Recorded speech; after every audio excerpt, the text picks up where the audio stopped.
우리 옆에 앞뒤에 사는 거 인사해요. 반갑습니다. 잘 오셨어요. 반갑습니다. 반갑습니다. 지금도 밖에 비가 굉장히 많이 오죠. 그래서 참 저는 지금껏 이렇게 많은 비를 50일, 뭐 한 달이 넘도록 계속 이런 장마가 있었나 싶어요. 이 많은 이 비를 볼 때마다 그런 생각이 들진 않으세요? 이거 다 어디서 이런 게 많냐 이렇게 어디서 이런 게 다 내리나 하는 그런 생각을 해요. 참 많은 물을 봐요. 그리고 그 많은 비 앞에 집을 잃기도 하고 많이 불편하기도 하고 목숨을 잃기도 합니다.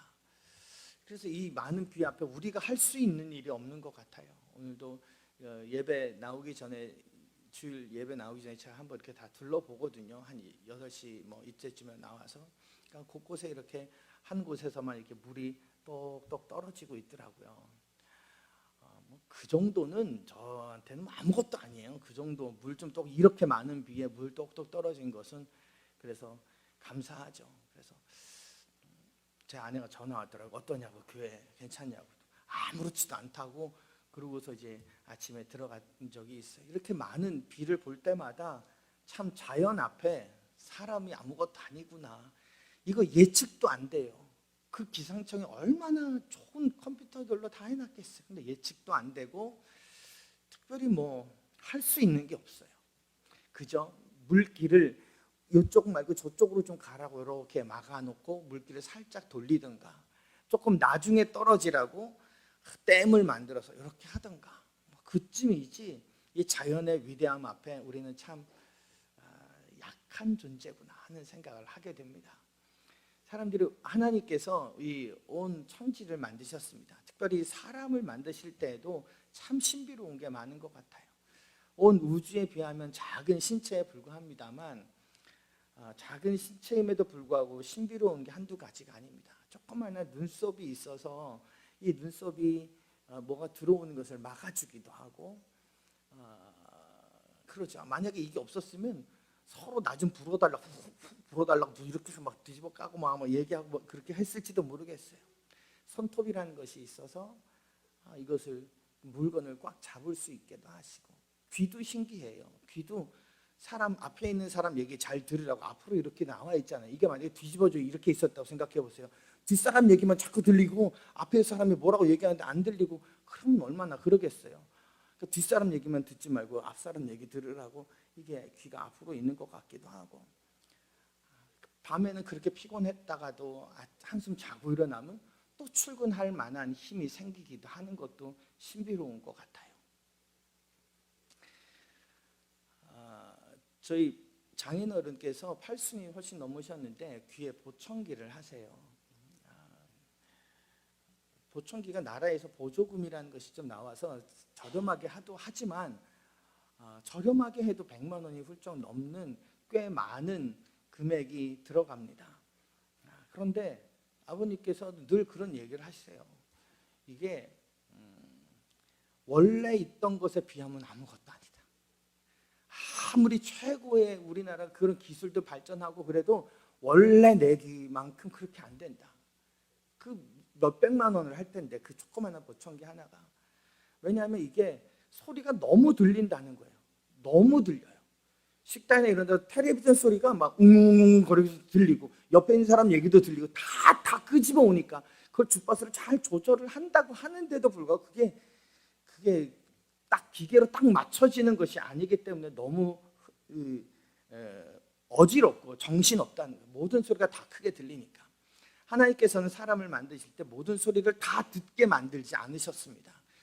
소리를 들을 때 주파수라고 하는 것을 통해서 듣는데 주파수가 크게 3가지로 나누는데요. 저음파, 말을 하기는 저음파, 음파, 고음파나 고주파라고 말을 하는 이 3가지로. 이 중에 중간에 있는 것만 음파라고 하는 것만 우리가 듣지 나머지 저음파, 고주파는 우리가 못 들어요. 15Hz 정도 그 이하가 되는 저음파라고 하는 것은 소곤거리는 소리나 자연의 소리나 곤충의 소리예요. 그러니까 누가 저 100m 멀리서 내 욕을 한다고 생각합시다. 서곤서곤 자기들끼리 그게 안 들리는 게 감사하지, 만약에 그게 들린다고 생각해 보세요. 얼마나 속상하겠어요. 그 낮은 조그마한 소리가 들린다면. 고주파는 2만 헤르츠 이상이 되는 주파수예요. 이게 뭐냐면 방송 매체들이죠. 지금도 보이지 않는 곳에 방송 매체 고주파들이 다 왔다 갔다 할 거예요. 이걸 우리가 다 듣는다고 생각해 보세요. 우리는 정신병 걸릴걸요. 라디오를 맞추다가 어디 2개, 3개만 엉켜도 정신 사납고 막 이러는데, 이 돌아다니는 모든 고주파를 우리가 다 듣는다면 우리는 너무 정신 없을 거예요. 그래서 생각해 살 수 있는 게 적절하게 듣게 하심이 은혜다 하는 생각을 해요. 딱 그만큼이 들리고 그만큼을 알고 하는 것, 신비롭게 만드신 귀로 말미암아 우리가 삶을 살아갑니다. 그래서 들을 것을 듣게 하시는 거죠. 하나님과 우리와의 관계에 있어서도 하나님은 우리가 들어야 할 소리는 잘 듣는 자가 되기를 원하십니다. 그래서 성경의 표현대로 보면 이런 얘기 있잖아요. 들을 귀 있는 자는 들을지어다. 이 얘기는 뭐예요? 제대로 들으라. 귀가 있어도 못 듣는 자가 있고 제대로 들으라고 이야기를 하는 거죠. 오늘 우리도 들을 귀가 되어서 잘 들을 수 있기를 바랍니다. 오늘 본문에는 회당장 야이로의 딸이 죽었다가 다시 살아나는 이야기가 기록되어 있는 본문입니다. 그런데 이 딸이 어떻게 살아납니까? 성경에도 나와 있지만 예수님이 말씀하셨어요. 아이야 일어나라, 아이야 일어나라. 이 말씀을 듣고 조금 전에 죽었던 딸이 다시 살아났어요. 예수님의 입장에서 보면 그렇게 말씀을 하셔서 그 말씀으로 이 아이를 살린 거지만, 이 아이의 입장에서 보면 누군가 나에게 아이야 일어나라 라고 하는 그분의 음성을 들어서 산 것이라니까요. 이것이 들려서 그가 살아나게 된 것입니다. 소리가 들려야 살아날 수 있는 것. 오늘 말씀이 우리에게 잘 들려서 우리의 믿음이 다시금 살아나는 그런 시간이 되었으면 좋겠습니다. 우리는 지금 코로나의 한참의 시대를 삽니다. 참 예상하지 못했던 시간입니다. 많은 것이 바뀌었고 앞으로도 더 많이 바뀔 것입니다. 현실이, 상황이 바뀌면 사람의 마음도 바뀝니다. 상황이 바뀌면 마음도 바뀝니다. 왜? 우리 흔히 이런 얘기를 합니다. 눈에서 멀어지면 마음마저 멀어진다고. 이거 무슨 유행가 가사인가요? 이게 뭔지 모르겠지만 눈에서 멀어지면 마음도 멀어지는 거예요. 눈에서 멀어지는 게 뭐예요? 상황이 바뀐 거예요. 그러면 마음도 달라지는 거예요. 상황이 코로나의 상황이 되면 우리의 마음은 안 그럴 것 같지만 그 상황에 밀려 내 마음도 바뀌게 되더라는 거죠. 많은 사람들이 코로나의 상황에 대해서 여러 가지 의견을 내놓고 예견을 합니다. 기본적으로 한 2년 이상은 걸릴 것이다 말을 하죠. 백신이 나오면 다 될 것 같았는데 사실 캐나다의 무슨 연구진에 의하면 백신이 나와도 우리 3년 동안은 마스크 끼고 다녀야 된다는 거예요. 올 겨울에는 지금보다 더 큰 유행이 있을 것이다 라는 말도 있습니다. 근데 우리가 할 수 있는 것은 없어요, 별로. 그런 생각 안 해보세요? 우리가 손 씻고 마스크 끼고 살잖아요. 이 온 세계에 있는 이 공간이 얼마나 많은데 우리가 하는 것은 요거 닦는 거예요. 요거 닦고 요거 막는 거, 이것밖에 할 게 없어요. 그 많은 비가 내리는데 요렇게 물길 돌리고 저쪽으로 좀 갔으면 좋겠다라고 하는 것밖에 없는 우리들처럼 본문에 나오는 이 사람들도 특별히 할 수 있는 게 없어요.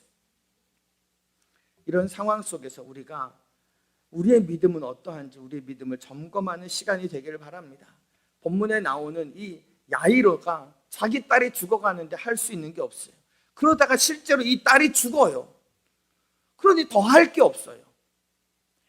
본문에 잠깐 등장하는 야이로의 집 사람들이라고 설명된 그 종들도 주인의 딸이 죽었는데 할 수 있는 게 없어요. 그저 전하는 거예요. 죽었잖아요. 살아있으면 병원이라도 데리고 가지. 당시 야이로의 집에, 그 장례식장에 꽤 많은 사람들이 모였을 겁니다. 회당장이라고 하는 리더십을 가지고 있었기 때문에 그렇습니다. 사람들이 좀 있었을 거예요. 당시에는 거의 모든 이스라엘의 마을마다 회당이라는 것이 있었습니다. 회당은 무슨 예배드리는 본당, 예배당 이런 게 아닙니다. 회당은 기본적으로 종교적 장소가 아닙니다. 행정을 위해서 각 마을마다 만들어 놓은 곳입니다. 거기서 안식일마다 예배를 드렸던 거죠. 그러니까 이 회당장이라고 하는 이 직함을 굳이 오늘식으로 좀 가져와서 이해하기 편하게 하자면 작은 지방자치단체장쯤이 되는 거죠.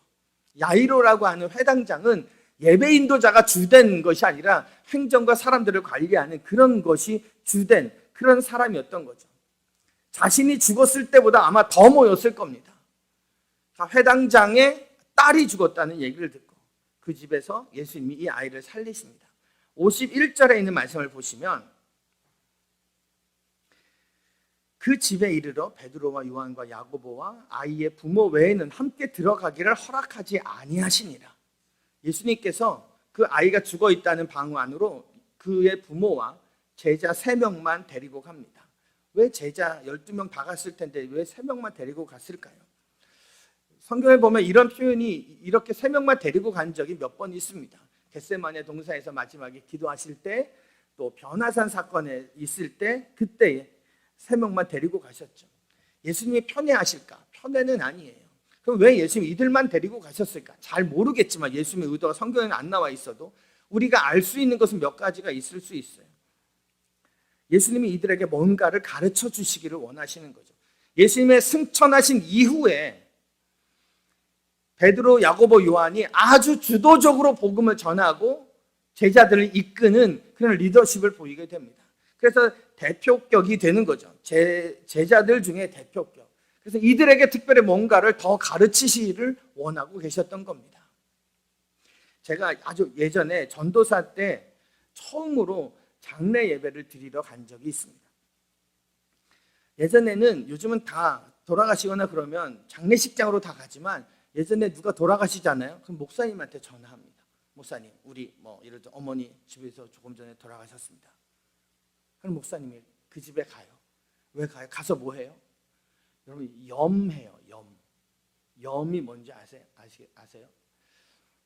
사람, 고인이 있으면 고인을 씻기고 눈, 코, 입 이런 구멍 된 데는 솜으로 다 막아서 고름이나 이물질이 나오지 않게 하고, 시신이 이렇게 이제 경직이 되니까 똑바로 구두라고 그다음에 팔 이렇게 해서 줄로 다 묶어요. 손가락, 엄지손가락하고 발가락하고 이렇게 해서 묶어요. 근데 저보고 같이 가자 그러는 거예요. 옛날에 그걸 다 목사님들이 하셨고, 저는 그때 이 총각 전도사 때 한 번도 그런 것을 본 적이 없어요. 돌아가신 분을 본 적이 없는, 눈으로 직접 본 적이 없었어요. 저는 어렸을 때서부터 전설의 고향을 보고 자란 세대여서 그런 거 보면 무섭고 그래요. 근데 목사님이 저를 꼭 데리고 가시겠다는 거예요. 그래서 가서 그 전까지 시신을 만져본 적도 없었죠. 시신을 만지게 되고 염하게 되고 묶고 닦고 솜 다 틀어막고 그다음에 줄로 묶고 그렇게 했어요. 처음에는 막 겁이 나기도 하고 좀 두려웠었는데 나중에는 하나도 겁이 나지 않게 되더라고요. 목사님께서 아마 그런 의도가 있으셨던 것 같아요. 예수님께서 제자들에 대한 걱정은 여러 가지가 있겠습니다만 요약하면 이거였습니다. 믿음이 적은 것. 믿음이 없다는 게 아니라 믿음이 약한 것, 믿음이 적음을 늘 지적하셨습니다. 그래서 제자들 중에 대표격인 3사람에게 믿음이 더욱 필요하다는 것을 알고 이 3명만 데리고 들어가셨던 거죠.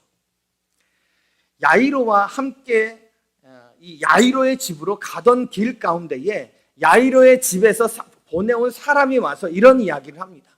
선생님, 당신의 딸이 죽었습니다.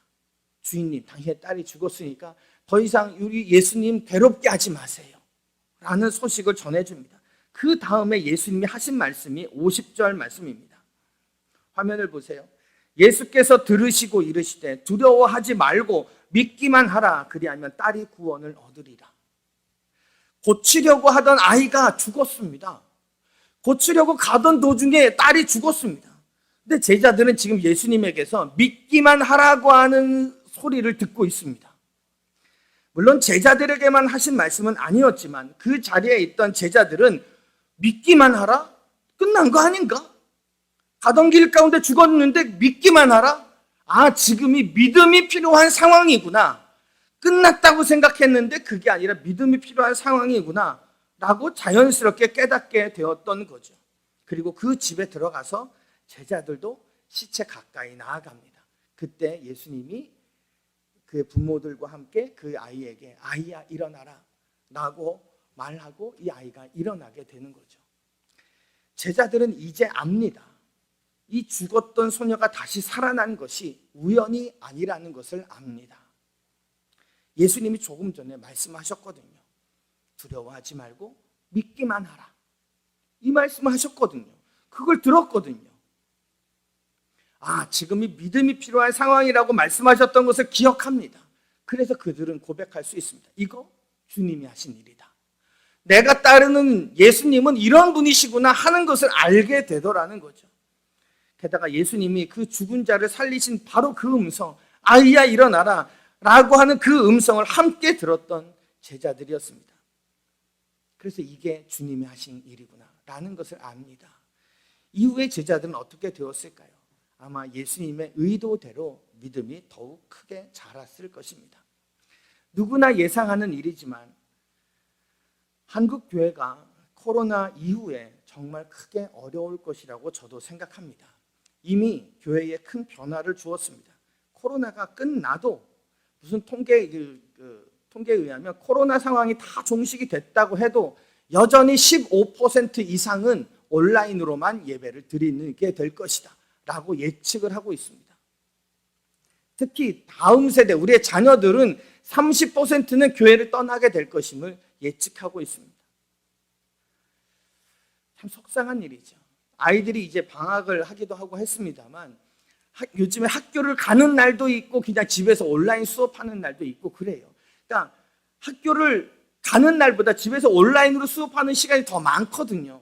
그러면 좀 이렇게 민기적거리고 그냥 모자 하나 눌러 쓰고 이렇게 해도 되고 아니면 화면 꺼놓고 그냥 줌으로 해도 되니까 아이들이 그냥 민기적 침대에서 나오질 않잖아요. 그러다가 학교에 직접 등교해야 되는 날이 오면 가기가 싫은 거예요. 그래서 무슨 현장 학습이다, 무슨 아프다, 열이 좀 난다, 그러면 다 출석으로 되니까 그런 것들을 다 동원하는 거예요. 그리고 직접 안 가려고 하는 거죠. 별의별 이유를 다 만들어서 학교 가기 싫다고 말하는 아이들이 참 많이 있습니다. 교회도 마찬가지입니다. 온라인 예배라고 하는 참 좋은 아이디어가 있다 보니까 자꾸 게을러지는 것이 현실인 것 같습니다. 핑곗거리를 찾게 되는 것도 부인할 수 없는 일입니다. 그럼 이 본문을 보다가 좀 과도한 면이 없지 않아 있습니다만 야이로의 딸이 죽은 이 상황과 한국 교회의 현재 상황이 참 비슷한 상황이 아닐까 하는 생각을 해보게 되었습니다. 참 두려운 상황입니다. 이 상황에서 예수님이 원하는 것은 무엇일까요? 우리의 믿음에 관심을 갖고 계십니다. 우리의 믿음이 어디에 있는지, 우리의 믿음이 성장하기를 원하십니다. 우리의 믿음이 어떻게 하면 성장할 수 있을까요? 첫 번째는 예수님의 말씀처럼 50절에 나와 있는 말씀처럼 두려워하지 말아야 합니다. 믿음이 있어야 할 자리에 두려움이 자리를 잡으면 믿음이 자라지 못합니다. 두려우면 벌써 집니다. 겁먹으면 싸우기도 전에 집니다. 움츠려 들어 있기 때문에. 그래서 예수님이 먼저 두려워하지 말라고 말씀하고 있는 거죠. 코로나 때문에 많은 사람들이 생명을 잃었습니다. 눈에 보이지도 않는 그 바이러스에 두려움을 줄 만한 충분한 힘이 있습니다. 그 코로나가 아무것도 아닌 것이 아니라 그런 힘이 있습니다. 확진자가 계속 나오고 있고 교회에서도 물론 코로나 예방을 위해서 최선을 다합니다. 일주일이면 전체 방역을 저희 교회 같은 경우는 4-5번 합니다. 토요일 날 했는데 주일 날 아침에 또 하고 예배 중간에 하고 끝나고 하고 또 계속 합니다. 화요일 날에도 하고 일주일에 4-5번씩 전체 소독을 합니다. 방역에 최선을 다하죠. 저와 우리 성도들의 건강과 안전을 지켜야 되니까 그것을 하는 것입니다. 이런 상황에서 그렇게 방역을 하고 있는 상황에서 하나님이 원하시는 게 뭘까? 이런 상황으로 우리를 인도하시는 이유는 뭘까? 야이로의 딸을 살리는 일에 예수님이 일부러 제자들을 데리고 가신 이유는 그의 믿음 때문이었습니다. 야이로의 딸이 죽은 상황에서 그 제자들을 데리고 가셨습니다. 안 좋은 상황에서. 우리의 믿음을 성장시키시기 원하는 하나님의 뜻이 있는 것은 아닐까? 우리도 이쯤에서 나의 믿음을 살펴보아야 합니다. 나의 믿음이 어디쯤 와 있는지. 위기 때 그 사람의 믿음이 드러납니다. 그리고 위기 때 그 사람의 믿음이 자라나기도 합니다. 저희 교회 종탑에 보면 한 1년에 한두 번 거기다가 까치가 집을 짓습니다. 아파트 많은 데서 그쯤에 있으니까. 그래서 까치가 종탑에다 집을 지으니까 집을 이렇게 흩어놓거든요. 제가 무슨 책에 보니까 까치는 비 오고 바람 부는 날 집을 짓는데요. 왜냐하면 그렇게 지어야 튼튼하니까 그렇게 짓는다는 거예요. 그래서 까치 집은 웬만해서는 잘, 물론 우리가 하면 다 무너지게 됩니다만, 그래서 흩어지지가 않는다는 거예요. 잘. 비 오고 바람 불고 막 이러는 날, 험한 날, 그의 집이 시험 삼아서 짓는 거죠. 믿음은 언제나 필요하지만 특히 어려움을 당할 때에 더욱 그 가치가 드러나고 그 사람의 믿음의 모습이 확연하게 드러나게 됩니다. 여러분, 우리는 믿음이 있는 사람, 믿음의 반응이 필요합니다. 세상 사람들은 우리와 다릅니다. 이목구비가 다른 게 아니라 믿음의 있고 없고가 다르다는 거죠. 믿음이 없습니다. 그러니까 믿음의 반응을 보일 수가 없는 거죠. 그래서 두렵습니다. 그래서 과도하게 무섭고 과도하게 두렵습니다. 하지만 우린 믿음이 있습니다. 믿음의 반응을 보이는 것이 당연하다는 거죠. 또 한 가지 우리가 기억해야 될 것은 세상은 우리의 이 믿음에 대해서 좀 우습게 생각합니다.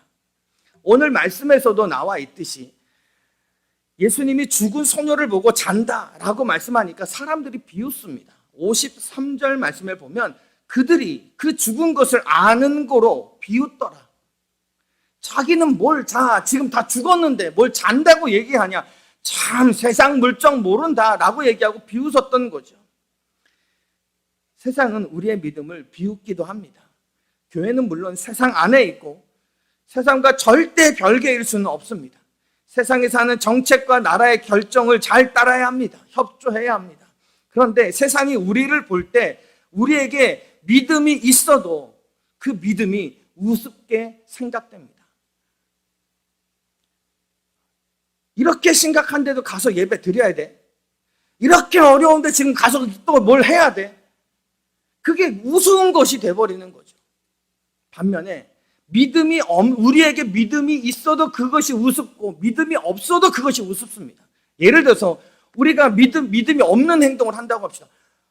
코로나가 너무 두렵고 막 그러면요 세상 사람들이 비웃습니다. 당신 교회 다닌다며, 하나님 믿는다며, 그런데 뭐가 그렇게 무서워? 그러니까 세상이 보기에는 믿음의 반응을 해도 우습고 믿음의 반응을 하지 못해도 우스운 것이 되는 것입니다. 여러분, 우리가 어느 순간인가 우리의 믿음을 보여야 할 때가 있어야 합니다. 코로나가 빨리 완전히 없어지는 날이 오면 좋겠습니다. 그러나 어느 정도 정리가 되면 모여서 예배를 드리는 믿음을 보여주어야 합니다. 두려움에 떨고 있는 그 마음에서 벗어나야 합니다. 세상 사람들이 비웃을 수 있습니다. 교회가 어떤 결정을 해도 마찬가지일 것입니다. 이미 죽은 것을 아는데 잔다라고 얘기하는 예수님의 얘기가 웃긴 것처럼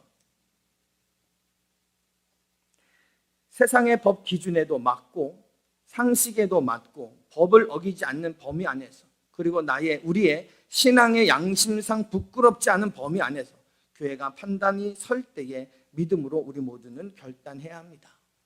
지금 생각으로는 찬양대도 곧 다시 모일 것입니다. 목장 모임도 9월부터는 다시 시작할 것입니다. 금요일마다 기도회로 모였던 기도도 다시 하려고 합니다. 물론 방역수칙을 철저하게 지킬 것입니다. 간격을 잘 띄워놓을 것입니다. 확진 상황을 주시하면서 순차적으로 하나씩 다시금 시작하려 합니다. 그럴 때 잘 따라와 주시기를 부탁드립니다. 주님은 말씀하십니다. 두려워 말고 믿기만 하라. 두 번째, 우리가 예수님께서 하실 일을 잘 믿어야 합니다. 예수님은 죽은 소녀를 살리셨어요. 기적을 행하셨습니다. 하나님이 왜 이런 기적을 행하셨는지, 수많은 기적을 해서 궁극적인 이유는 단 한 가지입니다. 예수님의 하나님 되심을 기억하는 것입니다. 어떤 의사라도 고칠 수 없는 상황, 죽음이었습니다. 그런데 이 상황에서 필요한 것은 예수님이 하나님 되심을 기억하는 것입니다. 예수님을 따라갔던 제자들은 뭘 할 수 있는 상황이 아니었습니다. 심지어는 그 죽은 딸의 아버지인 야이로도 할 수 있는 상황이 아닙니다. 그래서 저는 그 상황이 더 귀해 보이기도 합니다. 예수님만 보는 상황이니까요. 죽었다 그러는데 믿으라 라고 얘기를 하는 거예요. 끝났다 그러는데 아직 아니다 라고 말씀하시는 거예요. 믿으라고, 이거 죽었는데 끝났는데 그래도 뭘 믿어야 할까? 어떻게 하면 좋을지 모르겠는 상황입니다. 그렇게 쭈뼛쭈뼛 거리고 있는 상황인 거죠. 오늘날의 코로나의 상황 앞에서 우리가 할 수 있는 게 없습니다. 조심하고 그저 하는 거죠. 많은 비 앞에 속수무책입니다. 그냥 물기를 좀 바꿔놓고 좀 모아놓고 뭐 이 정도밖에는요. 다른 것 할 것이 없습니다. 어떻게 보면 믿는 것 말고는 할 것이 없어요. 믿음 말고는 내가 특별히 할 게 없어요. 아니면 믿음이 안 생기면 어떻게 하면 좋을까요? 장례식장 가든가, 딸의 장례식을 치르던가, 아니면 믿고 의지하고 주를 따라가던가. 여러분, 우리의 상황이 바뀌면 믿음이 다시 생겨날까요? 코로나가 다 끝나면 우리의 믿음이 힘을 내서 막 다시 일어날까요? 하나님의 일은 믿음이 바뀔 때 상황이 바뀌었습니다. 오늘 본문 말씀 잘 보세요. 두려워하지 말고 믿으라. 그러고 나서 가서 아이를 살리셨어요. 자, 내가 아이를 살렸다, 이제 믿어라 라가 아니라 먼저 믿음이 바뀌고 그 다음에 상황이 바뀌었던 거죠. 상황이 바뀌면 다 따라오죠. 말씀을 듣고 따라가서 그 딸이 다시 살아나는 상황을, 그 광경을 보게 됩니다. 제자들은 쭈뼛쭈뼛 따라갔을 겁니다. 그랬더니 상황이 바뀌었던 거죠. 야이로는 어떤 마음으로 예수님을 따라갔을까요? 예수님을 모시고 그의 집으로 가던 도중에 종이 와서 당신의 딸이 죽었다 그랬어요. 그 얘기를 듣고 있던 야이로의 마음은 어땠을까요? 어떤 마음이었을까요? 얼마나 많은 생각이 오고 갈까요? 그 와중에 예수님은 뜬금없이 두려워하지 말고 믿기만 하라, 이 얘기를 하는 거예요. 야이로는 막 믿음이 불끈 생겼을까요? 큰 믿음의 사람이었을까요? 기쁘게 집으로 갔을까요? 이제 우리 딸이 살아난댄다 그러고 갔을까요? 아니었을 확률이 훨씬 더 높지 않겠습니까? 그죠? 혹시나 하는 마음이 있었을지도 모르겠습니다. 제가 생각하는, 예수님 딸이 죽었다는 소식을 듣고 야이로가 예수님과 함께 집으로 갈 때의 마음이 어떠냐, 제가 생각하는 것은 아마도 어차피 집에 가던 길이었으니까 갔을 거라 생각합니다. 예수님 모시고 가던 길이니까 마저 가는 거죠, 사실. 아, 감사하네, 예수님이 살려주신다 그랬네, 그러고 가는 게 아니에요. 마음은 이미 다 무너졌어요. 죽음이 끝이라는 것을 야이로가 모를 리가 없습니다. 확신이 아닌 그저 마음으로 버티며 예수님 따라갔던 거죠. 상황이 바뀌고 나서 믿음을 가지라가 아니라 믿어라 그러면 상황이 바뀐다. 근데 믿음이 안 생기면 어떻게 해요? 따라라도 가는 거예요. 그 상황을 맡기는 거예요. 야이로나 제자들이 막 믿음이 생기진 않았을 것이라 생각해요. 그래도 그가 잘했던 것은 예수님의 뒤를 따라갔던 거예요. 함께 했던 거예요. 이게 왜 중요하냐면 집으로 가서 예수님의 말씀 한마디에 이 딸이 살아나는 것을 봅니다. 상황이 바뀌었죠. 상황이 바뀌었는데 상황이 바뀐 그것이 주님이 하신 일이라는 것을 알게 됩니다. 그 믿음이 생겼기 때문에 그래요. 믿음이 알게 합니다. 믿음이 있는 자가 하나님의 하신 일을 알게 됩니다. 그래서 이것이 중요해요. 따라라도 가는 거예요. 따라라도 가는 거예요. 오늘 말씀을 보면 예수님이 부모님을 제자들뿐만 아니라 부모님들 죽은 딸 앞으로 다락방으로 들어오게 하십니다. 자녀를 잃은 부모에게 뭐가 필요할까요? 위로가 필요할 겁니다. 자기의 딸이 죽었습니다. 얼마나 슬플까요? 슬프다는 말로도 다 표현이 안 됩니다. 하나님은 우리에게 위로자가 되기를 원하십니다. 그래서 바울도 하나님을 아예 위로의 하나님이라고 이름을 짓기도 했어요. 고린도후서 1장 3절에 보면 찬송하리로다 그는 우리 주 예수 그리스도의 하나님이시요 자비의 아버지시요 모든 위로의 하나님이시다 라고 위로의 하나님임을 이야기해요. 코로나가 한창인 요즘에 여러분은 그런 질문 안 해보셨어요? 이 코로나 때 하나님은 뭐 하시는 거야? 하나님은 도대체 어디 계시는 거야? 하나님이 계시면 왜 이렇게 코로나가 이렇게 많아? 왜 이게 빨리 백신이 안 나오고 왜 잠재워지지가 않나? 하나님은 어디 계시는가? 질문하게 되고 저도 같은 마음을 가졌습니다. 하나님은 우리에게 관심이 많으십니다. 위로하기를 원하시는 분이십니다. 그런데 이런 하나님께서 어디 계셨을까요? 이거 안 막으시고 어디서 뭐 하셨을까요? 어느 여인이 눈 수술을 받다가 그만 의료사고가 나서 실명을 하게 됩니다. 몇 개월이 지나고 나서 이 아내가 직장에 출근을 해야 돼요. 그래서 그의 남편이 이 아내를 늘 데리고 출퇴근을 시켜줬습니다. 잘 도왔죠. 얼마 후에 남편이 어느 날 이 아내한테 얘기하는 거야. 여보, 이대로 하면 안 되겠어. 이렇게 계속할 수 없으니까 오늘부터 당신이 혼자 출근해. 그러니까 막 마음이 그 배신감이 너무너무 속상한 거예요. 이 사람이 이 아내가 이를 악물고 더 열심히 출퇴근을 혼자 합니다. 여기저기 부딪히기도 하고 중간에 주저앉아서 서러워서 울기도 하고 이를 악물고 혼자 출퇴근하니까 점차 출퇴근이 조금 익숙해졌습니다. 그러던 어느 날 그가 늘 타고 다니던 버스에 올라갑니다. 버스 운전기사 아저씨가 버스 위에 오르는 그 여인을 향해서 무심코 이런 말을 뱉어요. 아주머니, 부인은 참 좋겠어요. 좋은 남편 두셔서요. 어쩜 그렇게 매일 한결같이 부인을 살펴주시네요.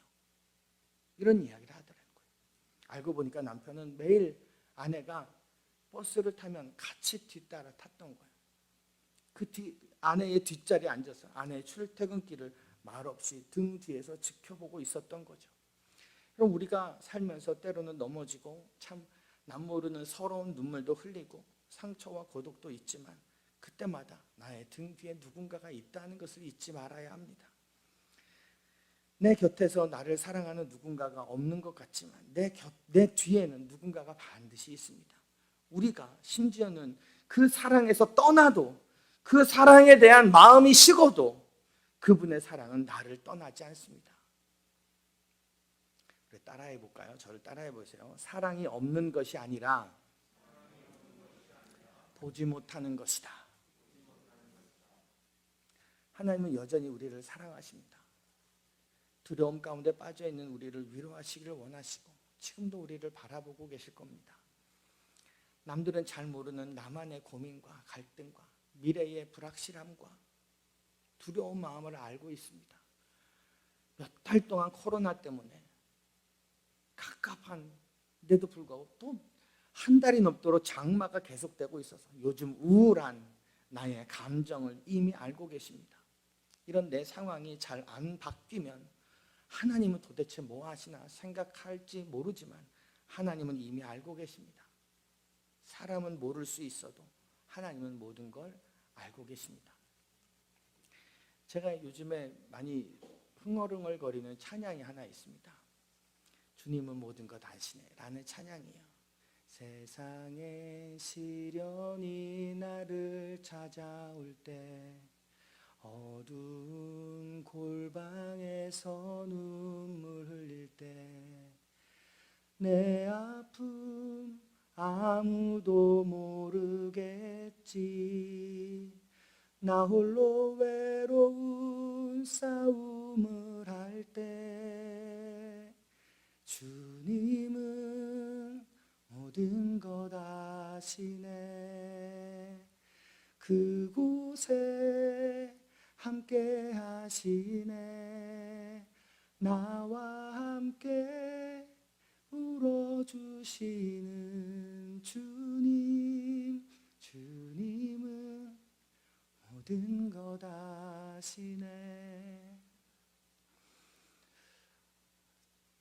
저는 저녁에 밤에 한 10시 반쯤이면 교회에 잠깐 나와요.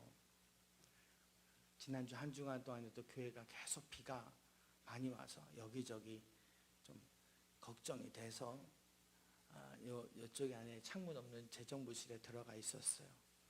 그랬더니 재정부실 그 LED 등에서 갑자기 물이 확 떨어지는 거예요. 방 안에 있다가 물벼락 맞으면 참 기분 더럽고 참말로 이거 뭔가 싶고 막 이래요.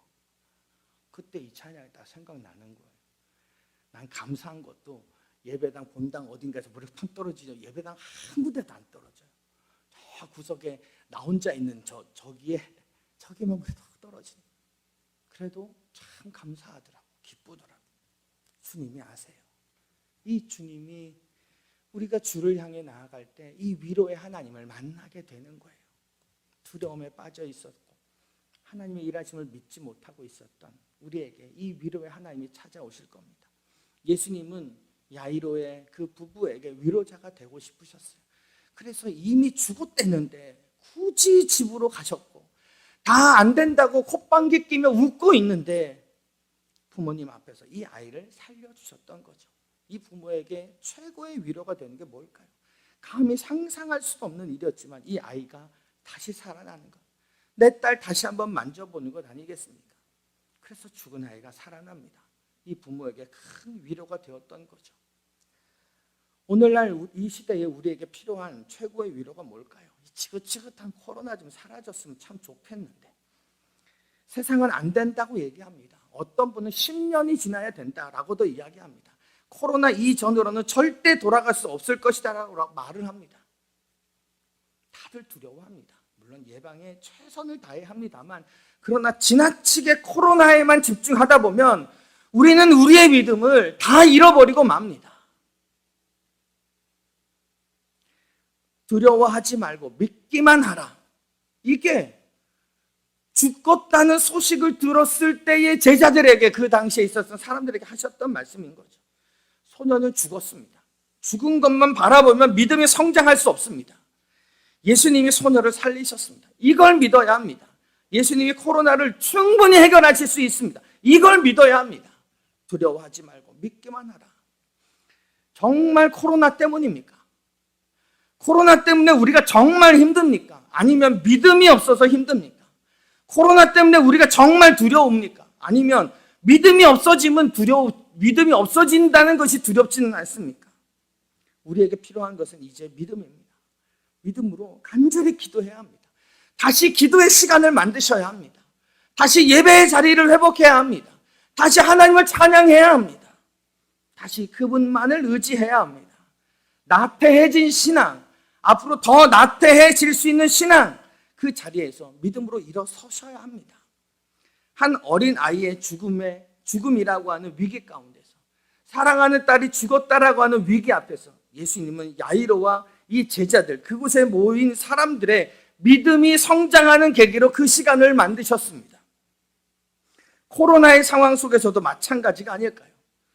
우리가 믿음의 반응을 하며 더욱 기도하고 더욱 하나님께 가까이 나아가는 자가 되기를 하나님은 원하실 것입니다. 그러면 우리 주님이 우리의 뒤에서 우리를 응원하실 것입니다. 주님의 위로가 늘 나와 함께 하실 것입니다. 그 위로와 힘주심을 알게 되는 거죠. 지금의 우리 이 시기를 제자들처럼 믿음이 성장하는 시기로 만들었으면 좋겠습니다. 우리의 믿음이 성장할 수 있는 계기가 될 수 있기를 주님의 이름으로 간절히 축원합니다. 아멘.